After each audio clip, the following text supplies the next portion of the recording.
I am your host Slim bin Mohammed Rafi, and here is your YouTube channel Zamir Universal. How Israel was created. This is a little documentary for you, from the creation to the destruction of the Jewish state or the Zionist ideology, and you will be amazed that the number one terrorist in the world who did this to the Muslim world or to the entire world, who took the peace of the whole world, is not Israel or not the Zionists, but the United States of America. And I'm just letting you listen to Harry Truman, who was the President of the United States of America and who had the choice to get this scum of this society, leftovers of Hitler after the Holocaust, settle them in somewhere in Africa, and there would have been peace in the whole world. They would have had to work hard there. The colors will turn black like Africans. They would have been just dehydrated, starved, and they had to, they will have them no time left for intrigue and, controlling the whole world's banks, the money, the IMF, the World Bank, and then having this intrigue, like all those there, the legal way of bribing people, like just they have EPIC, and similarly they have many organizations under that name, registered or unregistered, who support the people there in there. They buy them for their, pay for their all that they in the election. So they control Congress, they control Senate, they control the parliaments, they control the leaders, they can change the governments, they through the money they can strangulate you, and the money makes the mayor go. They produce prawn movies, they control Hollywood, they control anything, even medical research, even one thing, it's not that they are genius. You can see for yourself. Money is required to carry out research, and maybe a $1 out of millions or millions, you come out with some new drug or new treatment.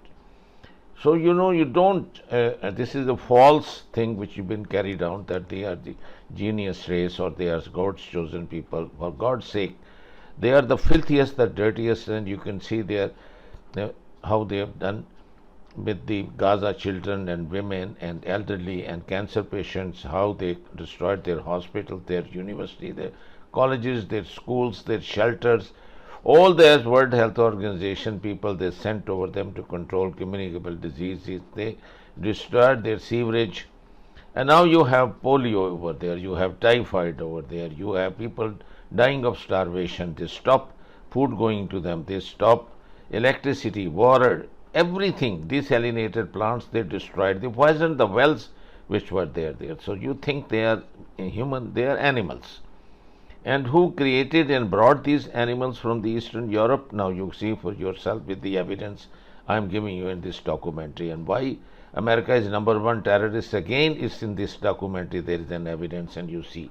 And it's not Israel, that Palestine is their country. It's not their country. And you listen in the evidence that they've been asked to get out of this. Now you see that the last final moments, that who has been stubborn, who is the one guy who, with all his dirt, filth, and like a Satan, he is insisting to carry out the war, and then he is going to throw and burn this war into the nuclear bomb, so that the whole world is full of radiation, the food, the fish, the vegetables, the land, livestock, meat, even the aircrafts, you sit on it, if the water you drink on it, you can see that there is a doomsday.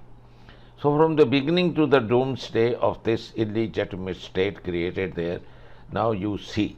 And the world is helpless. And now you think that Iran hasn't got the nuclear. It's connected with land, with the same religion, same faith.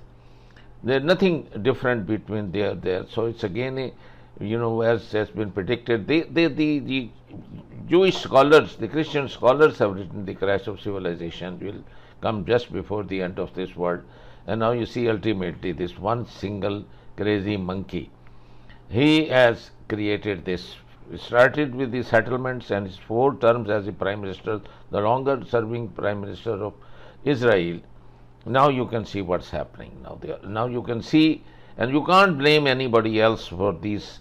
Now when you have these suicide bombers and these trucks, attacking in Tel Aviv, in their capital city, the cause and man responsible for all this is the Bibi Natenyahu, supported by Joe Biden, the weakest president, the filthiest president. I hope of God, this impeachment, it translates and like Clinton, he is insulted and thrown out of the White House, so that he does not go with respect out of this. The last 4 or 5 months he has left, because all the bloodshed is on his hands. 3 hours meeting of Tony Blinken, who he says, I am not visiting Israel as a foreign state secretary, I am visiting as a Jew. So see what a Jew is slapping another Jew, and he says that I am not going to sign the peace accord, and I am not going to leave the Philadelphia corridor. It's your father's, then you get away with the Camp David agreement. So you see who is the mischief and who is the troublemaker. It's not Iran, it's not Hezbollah, it's not Hamas. So I think put the finger where it is due, put the blame where it is due, and that's Bibi Netanyahu, that's illegitimate state. And I am not sorry to see the end and destruction of Israel because of this man. There are some good people there, and those Jews don't have the courage. And really I'm asking those rabbi, I'm asking those mothers, I'm asking those wives, daughters and sisters to rise against, just like Bangladesh, and throw this bloody man out of, Knesset, and throw those Revere and the other person who went with the shoes into the Al-Aqsa Mosque. So if you get rid of these 4 people, you have peace. And this is what I say, that you do it. Even now, with this next 72 hours, you can avoid the world war. And all that fleet and all that everything will just settle down like the bubbles on the surface of the sea if you can just take care of this man. सऊदी अरब में हाल ही में कयामत की एक अहम तरीन निशानी पूरी होने वाली है। ये अहम तरीन निशानी सही मुस्लिम में इस तरह से मौजूद है। हजरत आयशा रजी अल्लाह अन्हा फरमाती है कि मैंने रसूलुल्लाह सल्लल्लाहु अलैहि वसल्लम को ये फरमाते हुए सुना है कि कयामत उस वक्त तक कायम नहीं होगी जब तक लोगों को दोबारा लात और उजा की इबादत पर ना लगा दिया जाए। याद रहे कि मुशरिकीन मक्का मुशरिक थे, ना कि काफिर। वो भी एक खुदा को मानते थे और काबे का तवाब करते थे, लेकिन साथ ही वो लात, मनात और उजा, इन तीनों फीमेल देवियों की भी इबादत करते थे, जिन्हें वो अल्लाह की बेटियां कहकर और उनकी बुत बनाकर उनकी इबादत करते थे। यहाँ तक कि ये लोग इनके नाम की कुर्बानी भी करते थे और काबे के तवाब के दौरान इनका नाम भी लिया जाता था। आज सोशल मीडिया के जरिए सऊदी गवर्नमेंट से मांग की जा रही है कि लात, मनात और ऊजा के बुतों को वापस लाया जाए, लेकिन आज सऊदी अरब के अंदर होता हुआ लिबरल किस्म का बर्ताव ये बता रहा है कि सऊदी गवर्नमेंट ने इनकी शुरुआत भी कर दी है। सऊदी गवर्नमेंट कयामत की ये निशानी जल्द पूरी कर। सऊदी अरब के एक बहुत बड़े आलिम जिन्होंने अपने बयान में फरमाया, आज जो ये फिलिस्तीन और इसराइल की जंग हो रही है और जिसमें हजारों मुसलमान शहीद हो चुके हैं, आप चाहे अल्लाह से कितनी भी मदद मांग ले, आपको अल्लाह की मदद नहीं आएगी, क्योंकि अल्लाह ताला ने अरबों की मदद का वादा कभी नहीं किया था। जब तक इस जंग को इस्लाम और इसराइल की जंग न बना दिया जाए, तब तक अल्लाह आपकी मदद नहीं करेगा। आज से 1400 साल पहले आप सल्लल्लाहु अलैहि वसल्लम के मुकाबले में अरबों की संख्या बहुत ज्यादा थी, लेकिन अल्लाह ने मदद सिर्फ इस्लाम को भेजी, क्योंकि वो अरबी इस्लाम को मानने वाले थे। और आज तक इस दुनिया में सिर्फ 2 ही खिलाफत अरबों की आई है, जिसमें बनु उम्मया और बनु अब्बास है। लेकिन जब बनु अब्बास की खिलाफत खत्म होने वाली थी, तो उस वक्त इस्लाम तबाह होने वाला था, लेकिन अल्लाह ने तुर्कियों के जरिए इस्लाम की हिफाजत की और इस्लाम को अपने पीक पर ला दिया था। उस वक्त बैतुल मुकद्दस और इस्लाम दोनों ही हिफाजत में थे, क्योंकि तब ये जंग इस्लाम और इसराइल की थी और अल्लाह की मदद उनको आती थी। लेकिन आज सभी मुसलमान देश बेबस है और अपनी ही मस्ती में मस्त है। Ramayana and Mahabharata, 2 of the greatest epics from India, will soon be taught in the schools of Saudi Arabia. This decision has been taken under the Vision 2030 initiative of the Saudi Crown Prince. It's a big step towards inclusiveness. a significant message of coexistence and a clear reminder of the organic relationship India shares with the Saudi kingdom.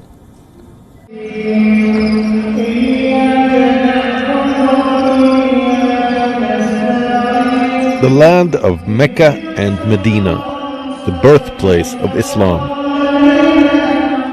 will now teach epics like Ramayana and Mahabharata in schools. This may just be the most significant step towards inclusiveness from the de facto leader of the Islamic world, and a message in coexistence to naysayers across the globe. The decision has been taken by the Saudi Crown Prince himself. It is part of Mohammed bin Salman's Vision 2030 for his kingdom. The announcement was made by Noof Al-Marwai, a Padma Shri awardee and the first certified Saudi Yogacharya or yoga teacher. She put out screenshots of her son's exam paper, which included questions on Hinduism and its beliefs. Soon, all schools in the kingdom are expected to adopt a similar curriculum. What will the new curriculum include? The history of Hinduism and Buddhism, the teachings of Ramayana and Mahabharata, the concepts of karma and dharma, and the importance of yoga and Ayurveda. Riyadh says it aims to create a coexistent, moderate and tolerant generation. An estimated 440,000 Hindus already live in the kingdom. This is the second biggest Hindu diaspora in the Arab world, after the UAE. In fact, Indians make the largest community of expats in Saudi Arabia. 26.3% of the total migrant population in the country is from India. The origins of Christianity and how it wasn't an accident, but it was a gift, possibly a mistaken gift, that Yaakov Avinu gave Esav. You will live by the sword. You will serve your brother. This is what Yitzchak tells Esav. Yitzchak tells Esav, you'll live by the sword. You'll serve your brother. Literally that means that, the Jews will have the shul, will have the house. And if you need someone to clean it, you call one of Esav's descendants to clean it. What is the meaning that Esav hated Yaakov because of the bracha? Again, we translate it literally. You will serve your brother. The word ta'avoid, serve, has another meaning as well. You will worship Hashem.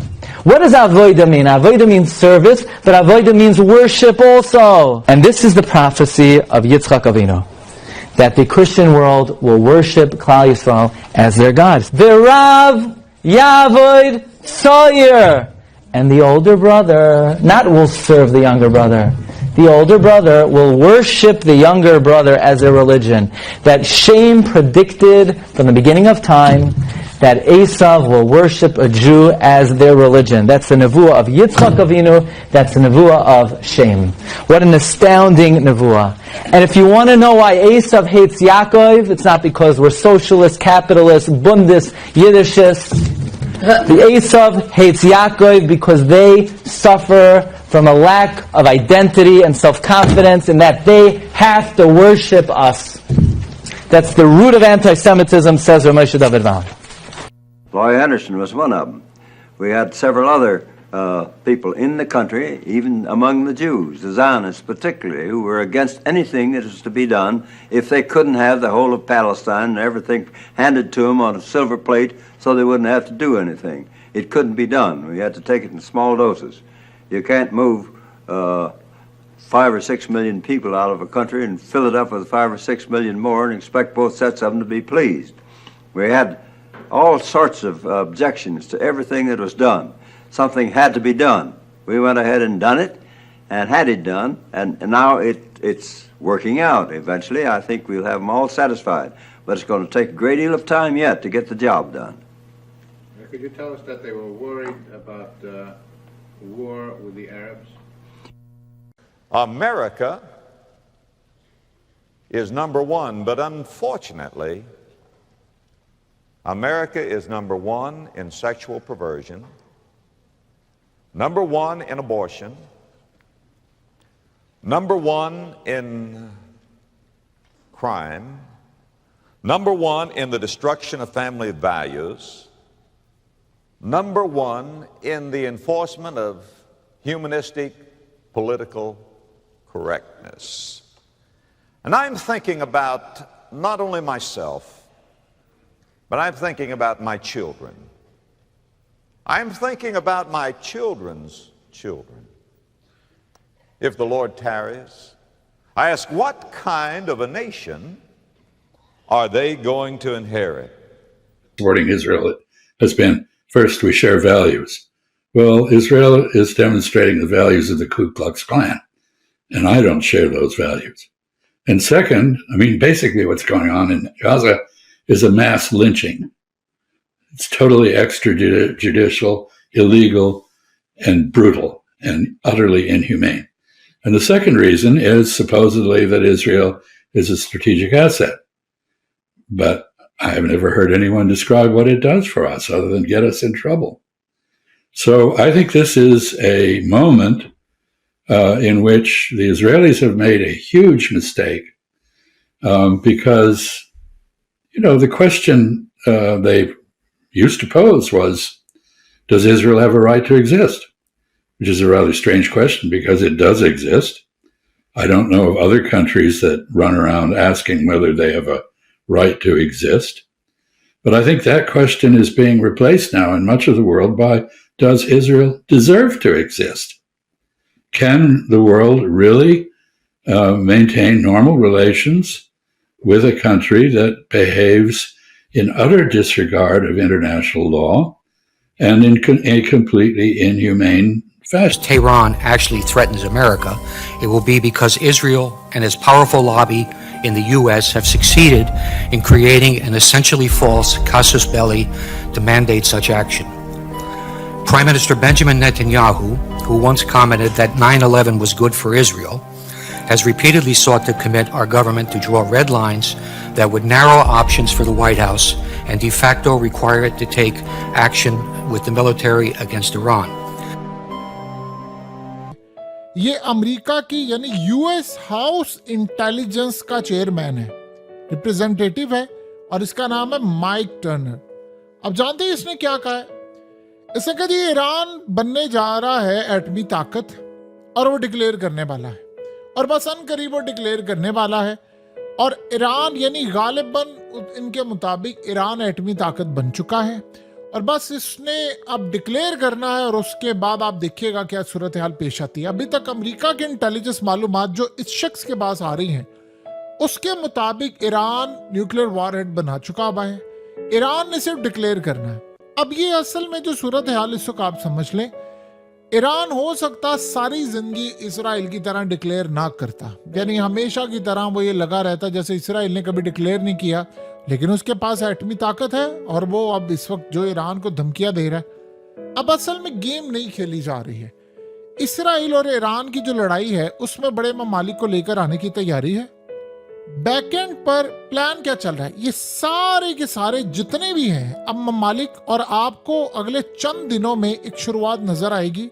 और इसमें याद रखिएगा चाहे वो Trump की party है, Republican है या बाइडेन की है, अमेरिकी एस्टैब्लिशमेंट ऑन बोर्ड है एक चीज के ऊपर कि ईरान को एटमी ताकत नहीं बनने देना। अब सीन यहां पर ये हुआ है, बड़ी अजीबोगरीब कहानी यहां पर हो रही है कि प्लान अब ये हो रहा है कि ईरान के ऊपर स्ट्राइक करें और दुनिया को ये बताएं कि जी ईरान अगर एटमी ताकत बन गया तो ये पूरे वर्ल्ड के लिए तबाहकुन साबित होगा। उसमें वो ऑन बोर्ड लेना चाहते हैं मिडिल ईस्ट की कंट्रीज को, और उनको बताना ये चाहते हैं कि देखो अगर ईरान एटमी ताकत बन गया तो तुम्हारा भी कबाड़ा हो जाएगा, लिहाजा अब हमारे साथ मिलकर इस हमले को पूरी तरह सपोर्ट करो। और इस सूरत हाल में अब ये गेम प्लान पीछे ये चल रहा है कि यूरोपियन कंट्रीज, इजराइल और अमेरिका ये मिलकर ईरान के ऊपर स्ट्राइक करें। ये वो स्ट्राइक नहीं है, ये याद रखिएगा। ये जो ईरान ने हमला करना है उसके बदले में जवाब ही जो सूरत हाल है वो एक अलग चीज है। ये खालिसतन सिर्फ इस बात के ऊपर है कि ईरान एटमी ताकत बनने जा रहा है, हमें हमला करना है। देखिए मिडिल ईस्ट की कंट्रीज में जो होगी ये भी सबसे अहम चीज है समझने वाली।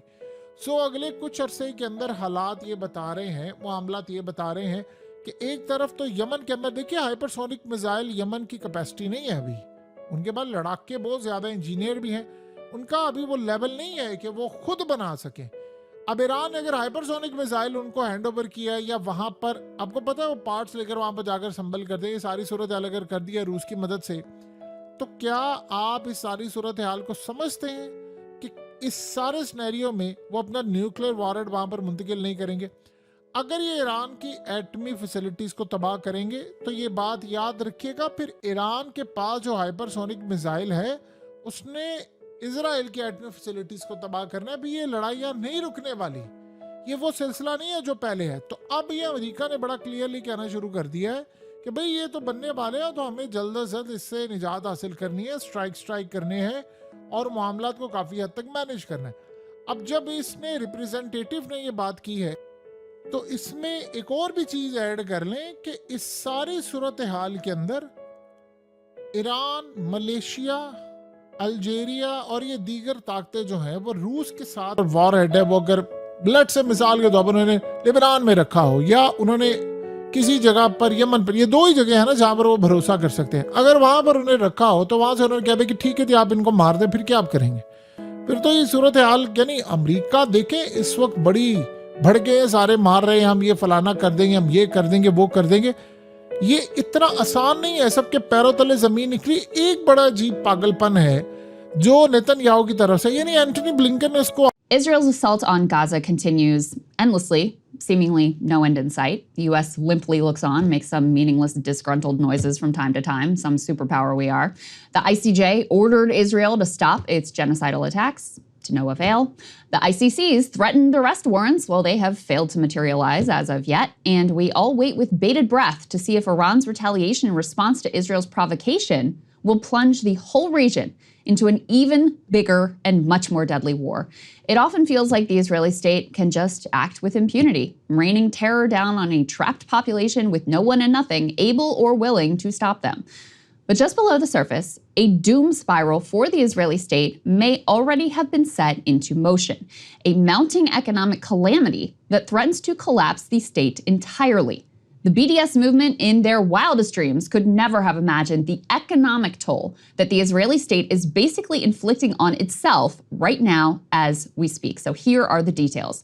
Mondo Weiss compiled what data is available on the Israeli economy, and the picture is really quite dire. Quote, over 46,000 businesses have gone bankrupt. Tourism has stopped. Israel's credit rating was lowered. Israeli bonds are sold at the prices of almost junk bond levels. And the foreign investments that have already dropped by 60% in the first quarter of 2023 as a result of the policies of Israel's far-right government before October 7th show no prospects of recovery. The majority of the money invested in Israeli investment funds was diverted to investments abroad because Israelis do not want their own pension funds and insurance funds or their own savings to be tied to the fate of the state of Israel. Now, those business closures, they may actually just be the beginning. An estimate cited by the Times of Israel found that up to 60,000 businesses might close before 2024 is over. This is a greater impact than the COVID pandemic shutdown and would only be exacerbated by an expanded war with Hezbollah and with Iran, the impacts of which, frankly, would be unfathomable. Just think about the realities right now, though, for the Israeli economy. Israeli workers have been called up to participate in the Gaza annihilation, undercutting the country's much celebrated tech sector. Another key sector, tourism, has completely dried up. Construction is at a standstill because the Palestinians that Israel relies on as cheap labor force have been banned from coming to work outside of the occupied territories. Israeli attempts to import foreign workers as a new source of cheap labor have been largely unsuccessful. Turkey has announced a ban on exports to Israel, further crippling the construction industry. And efforts to import from other nations are hampered by the efforts of the Houthis to block shipping into Israeli ports. 250,000 Israelis continue to be internally displaced as a result of the tit-for-tat war with Hezbollah, and panic has set in as Iran threatens a large response to the assassination of Ismail Haniyeh that occurred on their soil. Now, perhaps the biggest body blow, however, was Intel pulling out of a planned $25 billion investment in the state of Israel, an indication that capital is engaged in their own self-interested BDS, weighing the ever-rising risks of operating in Israel to be greater than the benefits. Even more trouble, though, could be ahead. Here again is Mondo Weiss. Israel's power grid which has largely switched to natural gas, still depends on coal to supply demand. The biggest supplier of coal to Israel is Colombia, which announced that it would suspend coal shipments to Israel as long as the genocide was ongoing. After Colombia, the next two biggest suppliers are South Africa and Russia. Without reliable and continuous electricity, Israel will no longer be able to pretend to be a developed economy. So while the U.S. will apparently never cut Israel off of literally anything, including the 2,000-pound bombs that they used to drop on schools where displaced children are sheltering, the rest of the world apparently not so keen to continue doing business with this terrorist regime. There's another dynamic that's a little harder to quantify here, though. It came up in our recent interview with an Israeli Zionist analyst, Shael Ben Ephraim, who we brought in to discuss the right-wing riots that broke out in Israel to protect the right of Israeli soldiers to rape and torture Palestinian detainees. I asked Shael what this trend meant for the future of Israel if they continue to drift towards lawlessness and a state governed overtly by Jewish supremacy. I was frankly a little bit shocked by his response. I think there's going to be a lot of people in Israel who, if this continues to be the kind of government that they have in the long term, will leave. And those will be the most productive members of the society. Those will be the high-tech leaders. Those will be the professors. Those will be the literati and so on and so forth, which is something that I think the extreme right in Israel wants, because that will help them run the country better. And there's an attempt to dismantle the Israeli judicial system, because that's the one check and balance the Israeli system has against this kind of power. So right now, Israel, similar to a lot of other countries in the West, or the United States, as an example, is having a battle for its soul. And I think if the liberal democratic forces in Israel lose, Israel will be lost. It's not going to be able to survive if it doesn't have allies in the world, and it's going to be sanctioned by everyone, treated like a pariah state. That liberal part of the country is what kept Israel as part of the international community, and what kept it allied with the United States, and what kept it as a big trade partner for the EU. And if Israel loses that, it's not going to be able to survive. The extreme right fringe and the fundamentalists aren't going to be able to support the Israeli economy, aren't going to be able to support Israeli society, not in the long term. Many don't serve in the army. It's a disaster for Israel. If these people take over, and this is a step towards taking over, like, make no mistake, they're hindering the functioning of the state. If they completely take over, the state of Israel will not exist in the long term. And I think that's quite a possible outcome. So Shael alludes there to the fact that the most conservative, ultra-Orthodox members of Israeli society are increasingly represented in terms of governing ideology, but don't actually contribute too much to society. They tend to have large families, rely on government welfare, and receive a religious exemption from military service. The numbers supporting this dynamic were already getting kind of dicey, because this group has much higher birth rates than more secular Israeli Jews.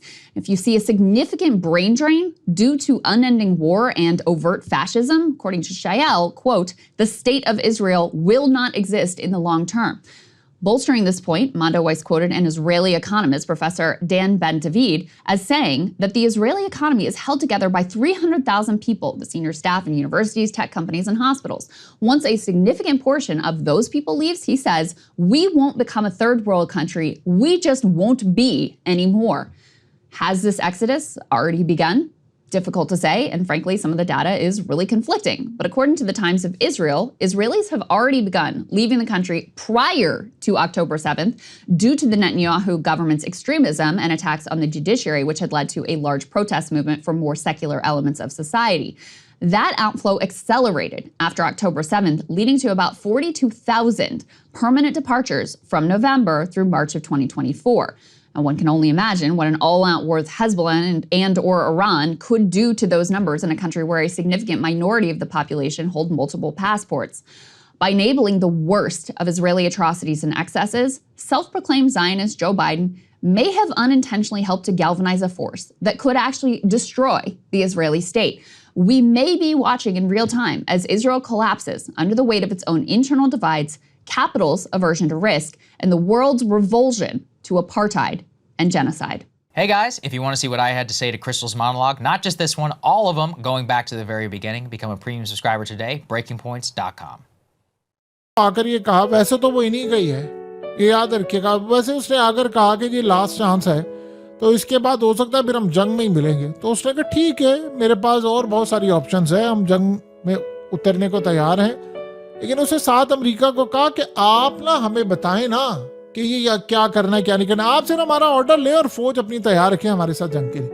यानी आप अंदाजा कर लें कि इस level की बेशर्मी और इनका ये जो सिलसिला है वो यहाँ तक पहुंचा हुआ है।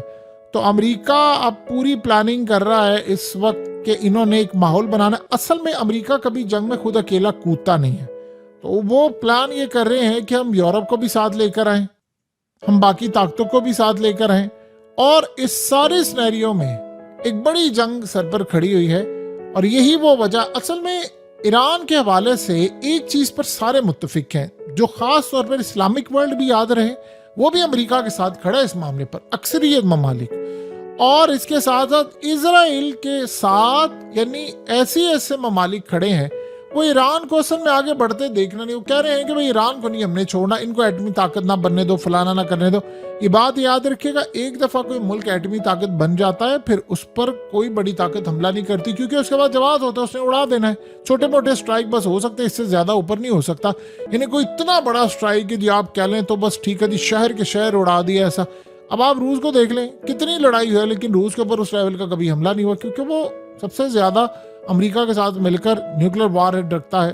तो ये मामला सब सामने आ रहा है कि ईरान डिक्लेयर करे ना करे। यूनिवर्सल टेलीविजन को सब्सक्राइब करना ना भूलें, उसके बाद बेल बटन पे क्लिक करें और अपने कमेंट्स के सेक्शन में अपने कीमती जो ख्यालात का इजहार जरूर